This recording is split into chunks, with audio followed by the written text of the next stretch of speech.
السلام علیکم. تاسو ولیدل څنګه چې ما تاسو ته ویلي دا کار ته زه غواړم چې اوس تاسو ته یو ورکوټ یا باندې پرزنټیشن د سګرټو په باره کې د سګرټ د لوګي په باره کې تاسو ته لږ معلومات درکړم چې دا څومره خطرناکه شی دی، څومره سړي ژوند تباه کوي، زموږ په بدن په کومو حصو باندې تاثیر کوي، کوم مرضونه دي چې سګرټ د وجې نه پیدا کېږي چې موږ انشاءالله ته ځان ترې وساتو دي او باید وینسکو او څوک چې زموږ په فامیل کې یا زموږ په دوستان کې څکي هغو ته هم باید ویو چې سګرټ ونه څکي او د هغې نه باید ځان لرې وساتي. موږ تاسو ولیدل چې ساینس او ټکنالوژي نن سبا ډېره زیات ترقي کړې ده، په دې ټولو شیانو باندې تحقیقات شوي دي د ساینس او ټکنالوژي. نوی ساینس او ټکنالوژي وایي چې تقریبا 1 میلیون کسان هر کال د هغه ناروغتیاو نه مري چې د سګرټو نه پیدا کېږي. فکر وکړئ 1 میلیون کسان هر کال د سګرټو د وجې نه مري. اول دا دی چې وګورو چې سګرټو کې هغه اړین یا هغه اول مواد کوم یو دي چې انسان ته نقص لري.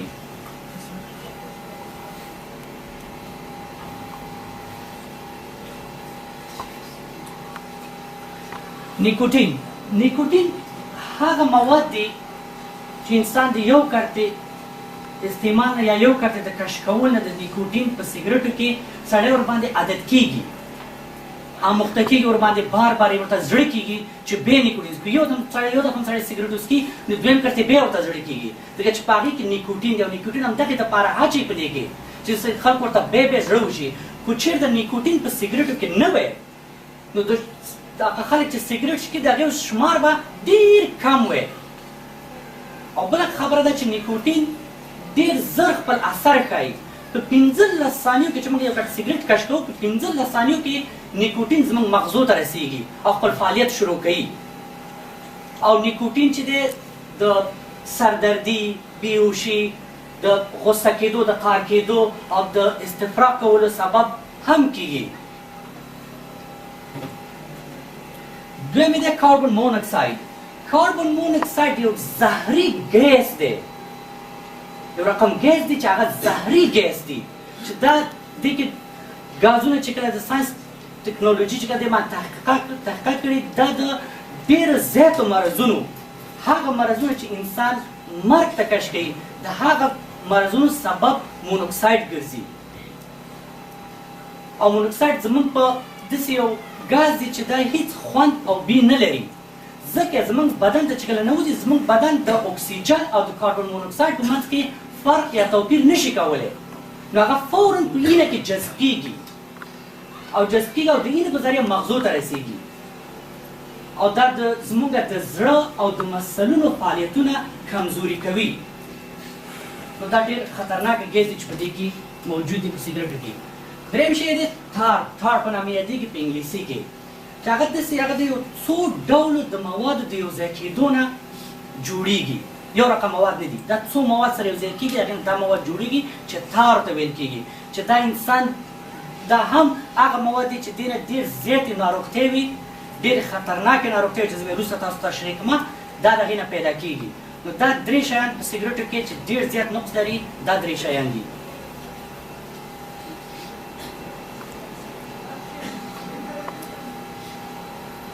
د سګرټو اغېز زموږ د بدن په بېلابېلو برخو سګرټو لوګي د بدن ډېرو حصو ته زموږ تاوان رسوي او خرابوي زموږ د بدن سیستم. فرض مثال د اعصابو مرکزي سیستم. د اعصابو مرکزي سیستم هغه سیستم دی چې د حجراتو نه جوړ شوی دی او زموږ په ټول بدن کې خور دی لکه د جال په شانه او زموږ د مغزو او د نورو برخو د بدن د نورو غړو فعالیتونه کنټرولوي. نو د سګرټو دا کیمیاوي مواد چې دي زموږ دا سیستم د منځ نه وړي، ورو ورو د وخت په تېرېدو سره زموږ دا سیستم ټول خرابوي. دا زموږ اعصابو مرکزي سیستم چې کله خراب شي د هغې په نتیجه کې هغه څوک چې سګرټ څکي مثلا د هغې سترګې ضعیفه کېږي، د هغې په سترګو باندې اثر کوي، سترګې ورو ورو ضعیفه کېږي. د خوند دا ډوډۍ چې خورو موږ تاسو ته خوند اخلو، لیکن هغه سړی چې د وخت تېر سره سګرټ ډېر وڅکي هغه د ډوډۍ په خوند نه پوهېږي. دا تاسو پوښتنه کولی شئ سګرټي نه خېټه ډکېږي لیکن خوند ترې نه اخلي، خوند ترې نشي اخیستلی. یا بوی دا زیاتره خلک چې سګرټ دا شیان وباسي دا بل شیان وباسي ګوري خراب مردار ته ځان ته ځي هلته ناست دي مونږ ته هغه مردار ښکاري هغې ته نه ښکاري چې هغې باندې هېڅ بي نه راځي چې ځکه چې هغه بي کول هغه حس چې دی هغه د منځ نه ځي هغه سیستم ټول د من نه ځي ورو ورو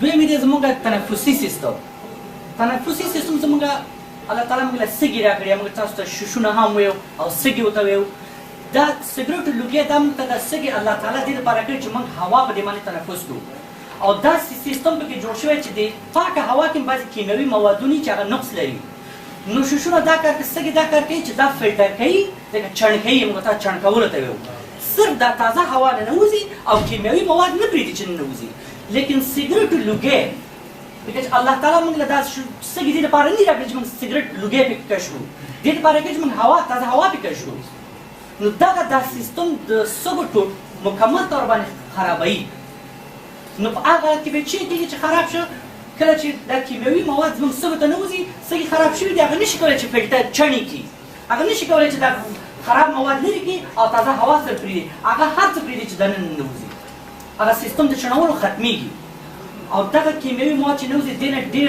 زیات مرضونه پیدا کېږي ډېر خطرناک تکلیفونه او مریضوګانې دې نه پیدا کېږي چې انسان د وخت تېرېدو سره وژني او لس رقمه تکلیف سره پیدا کېږي بل دی د وینې د دوران سیستم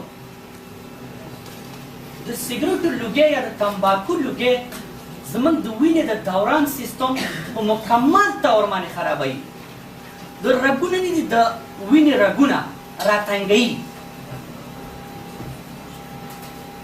د سګرټو لوګي چې دی دا کیمیاوي مواد چې دي دا د رګونه د وینې رګونه راتنګوي او د وینې جریان کې خلل پیدا کېږي صحیح طریقه نشي تللی او بل نقص یې دا دی چې دې کې هغه ښه کلسترول چې دي زموږ په وینه کې هغه د من نه وړي هغه حجرات هغه سیستمونه هغه د من نه ځي او هغه خراب کلسترول چې دي هغه زموږ په بدن کې ډېرېږي او یو وجه غټ مشکل دی جګ فشار دی فشار جګېږي همدغې د خاطره او بل غټ نقص لري د وینې د غوټه کېدو امکان پکې د دې سګرټ د لوګي د وجې نه وینه غوټه کېږي ځکه چې رګونه تنګېږي او وینه غوټه کېږي او دې د خاطره ډېر امکان دی چې هغه څوک چې سګرټ وهي دې امکان شته چې هغه فلج شي چې اینه نه رسېږي مغزو ته او چې هر ته وینه ونه رسېدله هغه دفتر یا هماغه ځای بندېږي خدای چې هغه موږ د سترګو وي که د لاسونو وي که د پښو وي نو دغه د وینې سیستم مکمل طور باندې خرابوي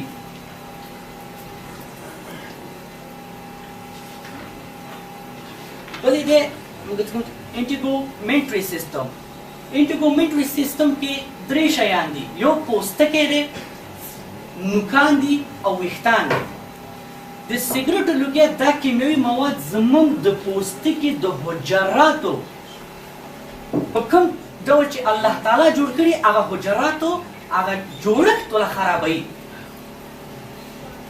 هغه حجراتو جوړښت چې په څه رقم باندې حجرات جوړ شوي دغه د سګرټو دا کیمیاوي مواد خرابوي او پوستکی قوت کېږي مطلب یو انسان چې عمر یې باید چې هغه باید ښه ځوان کړی شي د سګرټ څوک سګرټ څکي هغې مخ ګونجي کېږي پوستکی یې ګونجي کېږي نو د خپل وخت نه مخکې هغه زوړ ښکاري نو پوستکي ته هم ډېر زیات تاوان رسوي بیا راغلو نوکانو ته د سګرټي څوک سګرټ وباسي د هغې ډېر وخت یې سګرټ څکي تاسو راوالي دا نوکان یې تک زیړي دا د ګوتو دا لاسونه دا پوستکي چې دا زیړ شوي ګونډې شوي نو زموږ نوکان هم زیړی زموږ لاسونو پوستکي لاسونو ته سګرټي وګورئ څه رقم باندې دا ډېر زیات تاوان لري او ویښتانو ته لکه څنګه ما چې نیکوټین راسه مغزو ته راځي سر ته راځي نو زموږ په ویښتانو باندې نور وخت چې سګرټ وباسي هغې ویښتان ډېر زیات ضعیف وي او دا خو معلومه ده چې بي خیږي ناولې بي همیشه د ویښتان نه خیږي دا خو موږ تاسو ټول لیدلي دي رالو د غاښونو او وری غاښونو او وریو ته هغه خلک چې سګرټ څکي یا تمباکو په بل رقم باندې د چلم په شکل کې یا د شیشه چې ورته شیشه په شکل باندې دغه خلکو د خولې تکلیفونه مرضونه ورته ډېر زیات پیدا کېږي او د هغې که تاسو هم ګورئ د زیات خلک چې سګرټ وباسي غاښونه یې زیړېږي غاښونه یې چینجن کېږي غاښونه یې چینجي نیسي او د وخت تېرېدو سره هغه ټول وځي او هغې ته د وریو مشکلات هم ډېر پیدا کېږي، مریضګان پیدا کېږي چې وریګانې پړسېږي او د هغې نه 10 رقم نور مریضګانې هم پیدا کېږي او وری خرابۍ د وخت تېرېدو سره. ځکه چې ما څنګه تاسو ته مخکې ویلې چې په دې سګرټو کې کیمیاوي مواد دي. دا الله تعالی دا خوله موږ له دې لپاره نه راکړه چې موږ په سګرټ کش کړو. نو موږ د الله تعالی چې کوم نعمتونه موږ ته راکړي دا باید موږ په صحیح طریقه استعمال کړو.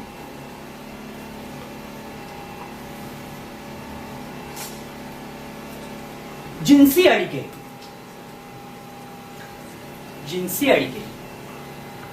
څنګه چې ما مخکې ویلې سګرټ ټولګی زموږ د وینې سیستم خرابوي، رګونه راتنګېږي، د وینې دوران په بدن کې په صحیح توګه نه کېږي. او جنسي اړیکو لپاره د وینې دوران په بدن کې د ټولو نه مهمه ده. وینه غوټه کېږي، وینه صحیح جریان نه کوي، نو جنسي اړیکو کې خامخا خلل راځي. مطلب دا څوک چې سګرټ وباسي دا هغه کس په نسبت چې سګرټ نه وباسي په جنسي اړیکو کې کمزوری او ضعیف وي.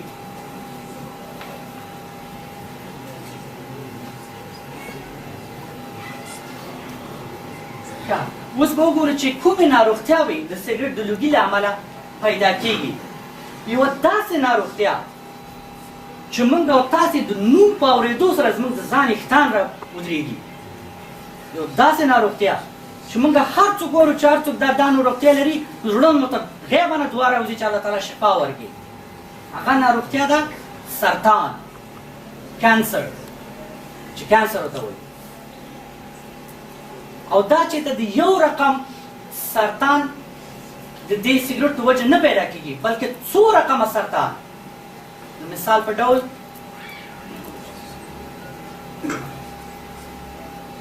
د سږو سرطان 90% خلک په دنیا کې 90%، یعنی په هر 100 نفرو کې 90 نفره چې د سږو د سرطان د وجې نه مري هغه خلک سګرټ څکي.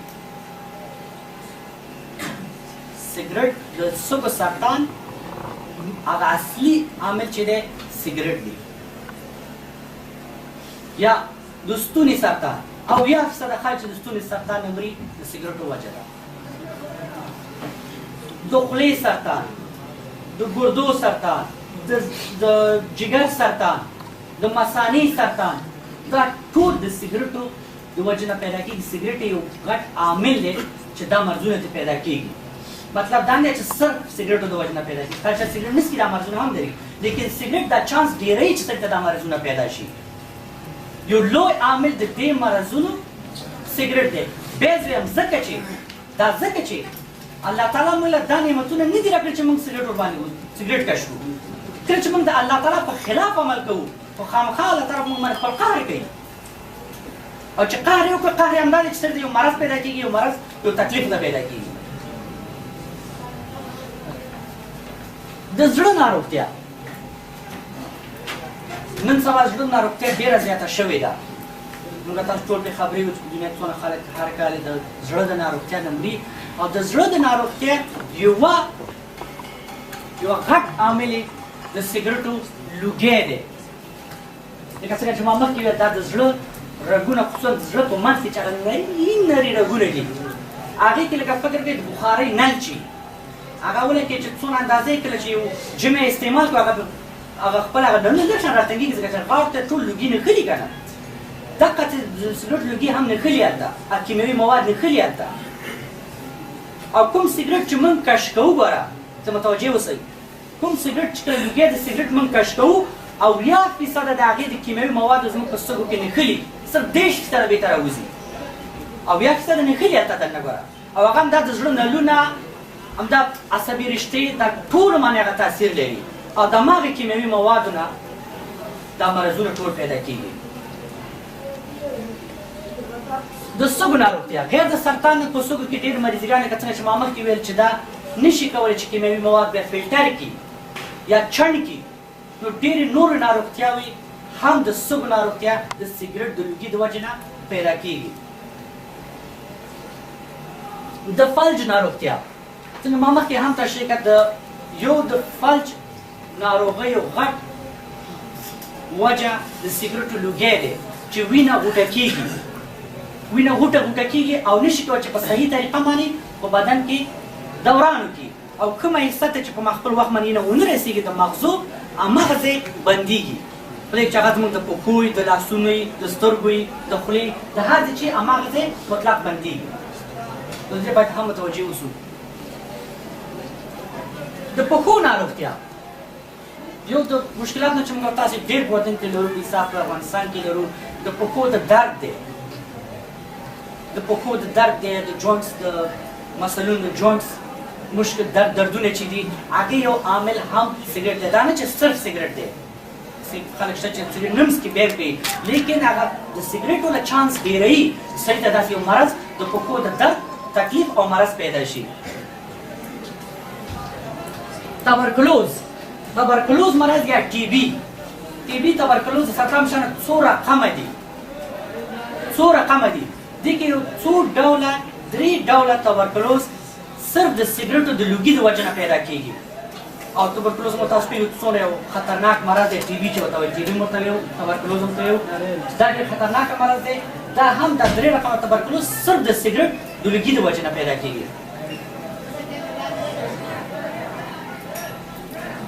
ښه دې نه مخکې یو بله خبره غواړم چې هغه وکړمه دویم لاس لوګی چې دویم لاس لوګی څه شي ته وایي دویم لاس لوګی هغه لوګي ته وایي کله چې یو سړی سیګریټ کش کوي دغه لوګی کش کوي او دا لوګی چې بې ته راوځي دې ته دویم لاس لوګی وایي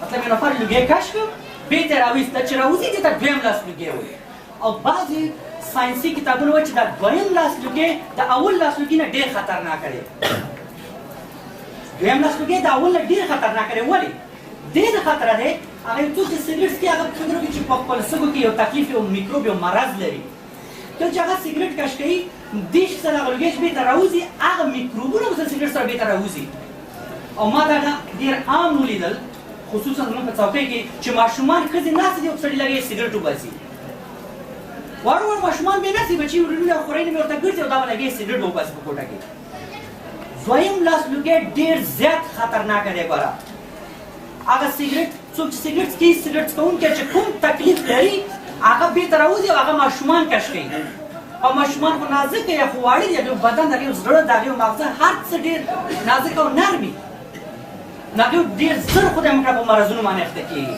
دې سره باید موږ ډېر زیات احتیاط وکړو په نوره خارج مملکتونو ته چې تاسو لاړ شئ مثال د 14 نه کته ماشوم په موټر کې د سره یو سیګریټ وباسي فورا د پولیس جریمه کوي فورا د پولیس جریمه کوي او په دویم کال ګیر کړي لایسنس نه پوره اخلي چې اجازه نه درکړي چې نور موټر وچلوي ځکه چې وایي تا نه چې د 14 کال نه کته ماشوم موټر ته نه دی چې سیګریټ وباسي ځکه چې هغه ته چې څه د هغې نه هغې ماشوم لپاره هغه ډېر خطرناک دی خو دې ته باید ډېر متوجه وشو په خپل کور کې هېڅوک به نه باید خپله او نه باید بل چا ته اجازه ورکړو چې زموږ د ماشومانو او خصوصا هغه ښځو سره چې ماشوم یې په خېټه کې هغې لپاره خو ضرر دی ګوره دې شان نه باید ځان خپل کور خپل فامیل وساتو ښه اوس رالو چې سیګریټ د اسلام له نظره چې ما څنګه ویل چې قرآن زموږ لپاره د ټول نه مهم دی چې الله رب العالمین څه وایي موږ ته راځئ چې وګورو چې په سوره نساء په 4مه سوره کې په 9 آیت کې الله رب العالمین وایي لا تقتلوا انفسکم چې ځانونه مه وژنئ ځان مه وژنئ او موږ تاسو دا اوس ولیدله چې سیګریټ څونه نقص لري څونه مرضونه د دې سیګریټ د وجه نه پیدا کېږي څونه مرضونه دي مثلا دې خبر ته متوجه شئ خو یو څوک سیګریټ وباسي سیګریټ څکي او د دې سیګریټ نه ورته یو مرض پیدا شو او هغه مړ شو د دې مرض نه نو په دې پوه شي چې هغې خودکشي کړه ځان یې وژلی او موږ تاسو پوهېږو چې خودکشي ځان وژنه حرامه ده اجازه نشته الله تعالی په قرآن کې سوره نساء 4مه سوره 9 آیت کې او معلوم ده چې د هغې ځای دوزخ دی نو ځکه باید موږ کوشش وکړو چې د سیګریټو نه ځان وساتو او خپل ځانونه ونه وژنو او دا خبره د سیګریټ په هره قطۍ باندې نشته سموکینګ کیلز سیګریټ سړی وژني هره قطۍ د سیګریټ راوالي په سر باندې غټ ولې نشته کړي چې سیګریټ سړی وژني اول ته الله تعالی په قرآن کې وایي چې ځان مه وژنئ. الله تعالی وایي ځان مه وژنئ او سګرټ باندې شته چې زه وژنې او موږ ولده اوس ولده چې دې نه څومره مرضیګان پیدا کېږي، څومره تکلیفونه پیدا کېږي او داسې مرضونه پیدا کېږي چې هغه امکان چې انسان مړ شي. نو ښه دا ده چې سګرټ نه موږ تاسو ځان وساتو. بیا الله تعالی بیا په قرآن کې وایي په سوره بقره په 2مه سوره کې په 195 آیت کې الله رب العالمین وایي ستاسو خپل لاسونه باید ستاسو خپل ځان ته د تباهي سبب نشي. یعنې چې ستاسو خپل لاسونه ستاسو بدن ته باید د تباهي وجه نشي، یعنې تاسو خپل لاس باندې خپل ځان ته ضرر نشي رسولی. ځکه دا بدن موږ ته الله تعالی راکړی دی، دا سترګې، لاسونه، دا جګر، دا زړه، دا سږي، دا هر څه موږ ته الله تعالی راکړي دي. موږ خپله نه دي اخیستي. چا ته یو لاس سړی لاس جګي چې ما په خپله خپلې سترګې اخیستي دي، الله تعالی موږ ته راکړي دي. موږ باید هغه په صحیح طریقه چې بار چې الله تعالی راکړي هغې دپاره باید استعمال کړو. نو الله تعالی ستاسو خپل لاسونه سبب د ستاسو ځان ته د ضرر باید نشي. باید موږ په خپل لاس باندې سګرټ ته وراچوو، هغه نیسو، راکش کوئ، داسې کش کوئ، خو په خپل لاس هم ځان تباه کړه که نه. یعنې چې الله تعالی د قرآن د دې آیت په خلاف باندې موږ عمل کوو که نه. نو هېڅکله باید موږ خپل لاس ځان ته ضرر ونه رسوو.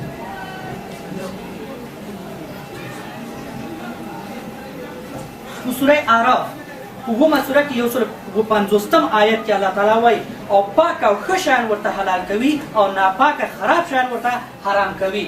په دې آیت د قرآن کې الله تعالی د خپل پیغمبر حضرت محمد صلی الله علیه وسلم په اړوند وایي چې هغه دې امت ته دې دپاره راغلی چې ښه او پاک شیان ورته حلال کړي او ناپاکه خراب شیان ورته حرام کړي.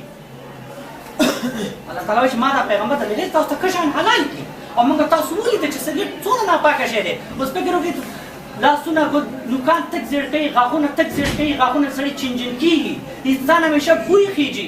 دا خو د پیغمبر سنت طریقه نه ده. موږ باید پاک سوتره همیشه منظم ښه باید وګرځو. موږ باید پاک سوتره او ښه باید ښکاره شو. موږ هر عمل باید د پیغمبر صاحب سنت طریقه ماني.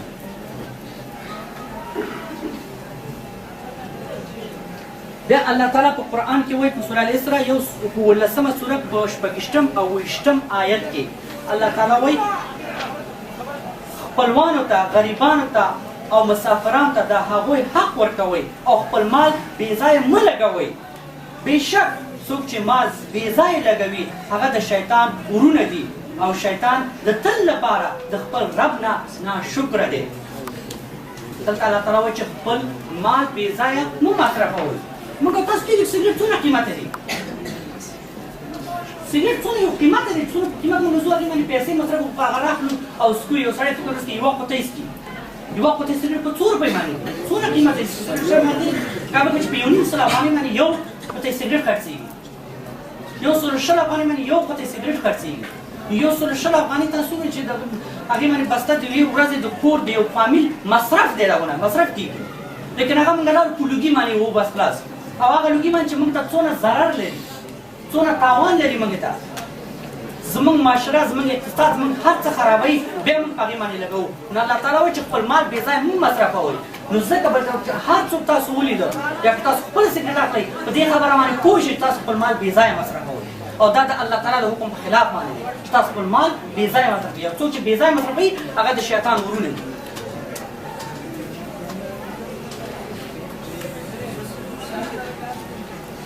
سوره المائده 5مه سوره په 2مه آیت کې وایي او مرسته کوي یو بل سره په نیکو کارونو کې او پرهیزګاري کوي او مرسته مه کوئ د ګناه او سرکشۍ په کارونو کې له یو بل سره. الله تعالی په دې آیت د قرآن کې سوره المائده 5مه سوره په 2مه آیت کې وایي چې تاسو همیشه په نیکو کارونو کې د بل سره کومک کوئ. په نیکو کارونو کې یو د بل لاس ورکوئ، لیکن بد کارونو کې یو د بل لاس مه ورکوئ چې په بد عمل کې یو د بل بده مشوره ورکوئ. بد کار لپاره یو د بل ته مشوره مه ورکوئ، همیشه ښه کارونو لپاره یو د بل ته مشوره ورکوئ چې ریشه وروړه. نو ځکه زموږ بعضې دوستانو کې ما لیدلي چې زه ناست یم مېلمانه ناست یو سړی سګرټ راوباسي، ورور وایي ته سګرټ څکې، والا وروره ته سګرټ څکې، ته څکې وروره. دا ډېر یو بد عمل دی. سګرټو څک کول ډېر یو بد عمل دی. او حتی په خپل دوکان او په خپل دوکان او مغازه کې د سګرټو خرڅول هم ډېر یو بد عمل دی. باید کوشش وکړو چې نه خپله سګرټ وڅکو، نه باید بل چا ته ست وکړو او حتی باید خرڅ یې وکړی شو باید خرڅ یې هم نه کړو. ځکه چې بل سړی چې څکي هغه زموږ د وجې نه حساب هغه سګرټ څکي راځي او هغې څکي او د هغې بدن ته او د هغې ایمان ته تاوان لري.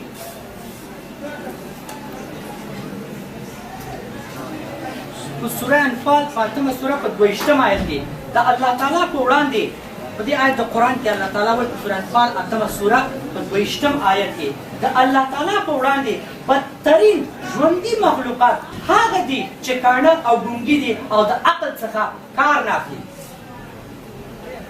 بدترین مخلوقات الله تعالی وایي هغه دي چې هر څو تمالي وي د خپل عقل نه کار نه اخلي. هغه بدترین مخلوقات د آیت قرآن کې سوره انفال کې 8مه سوره په 22 آیت کې. نو موږ باید د خپل عقل نه کار واخلو. باید وګورو چې دا سګرټ دونه تاوان لري، دونه نقص لري، دونه مریضګانې ترې پیدا کېږي، دونه مشکلات پیدا کېږي. نو باید کوشش وکړو چې ځان ترې وساتو. باید کوشش وکړو 100% چې دې نه ځان وساتو. یو موضوع بله چې ما ورته چې لږه پرنا واچوم په دې کې د سګرټ په شي په هکله کې چې بعضې خلک وایي چې سګرټ مکروه ده. مکروه دي سګرټ وایي مکروه دي وروره، مکروه دي دا. لیکن دا آیډیا دا فکر د کوم ځای نه راغلی دی؟ دا ولې دا موضوع ده؟ ولې خلک داسې وایي چې دا مکروه دي؟ اولین ځل دپاره سګرټ اسلامي نړۍ ته د عباسي خلافت په وخت کې راغلی. تقریبا 1500 کال مخکې اول طرف دپاره سګرټ معرفي شو اسلامي نړۍ ته. هغه وخت کې ساینس او ټکنالوژي دونه ترقي نه وه کړې چې د دې په تاوانونو د دې په نقصاناتو باندې خلک پوه شي دا څونه تاوان لري. په دې باندې نه پوهېدل. نو علماو صرف د هغه حدیث په مطابق باندې چې پیغمبر حضرت محمد صلی الله علیه وسلم د اوږې او د پیزو په باره کې ورکړې وه هغې د دلیل په شکل کې استعمال کړي. ځکه چې اوږه او پیز سړي خولې نه بیخېږي. حضور صلی الله علیه وسلم چې کله تاسو پر راځئ جومات ته نو تاسو چې دا پیز او اوږه خوړئ نو مه راځئ، خپل کور کې کښېنئ، جومات ته مه راځئ.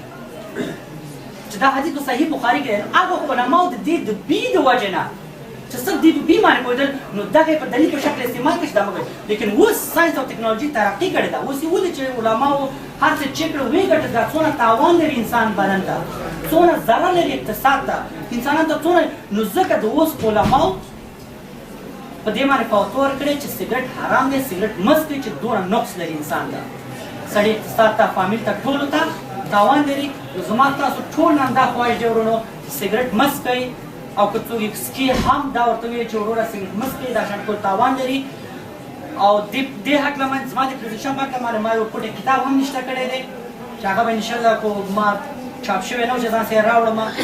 شاید یو بلې هفتې ته شاید هغه تیار وي او هغه به زموږ د ورور صابر نه به زه خواهش وکړم چې رایې ورس او په ټولو شاګردانو باندې وویشي او تاسو پرې باندې چې پوه شئ او پوه شوي یاستئ او نور ټول ته هم دا خبره ورسوئ چې ورور سګرټ مه څکئ، سګرټ تاوان لري.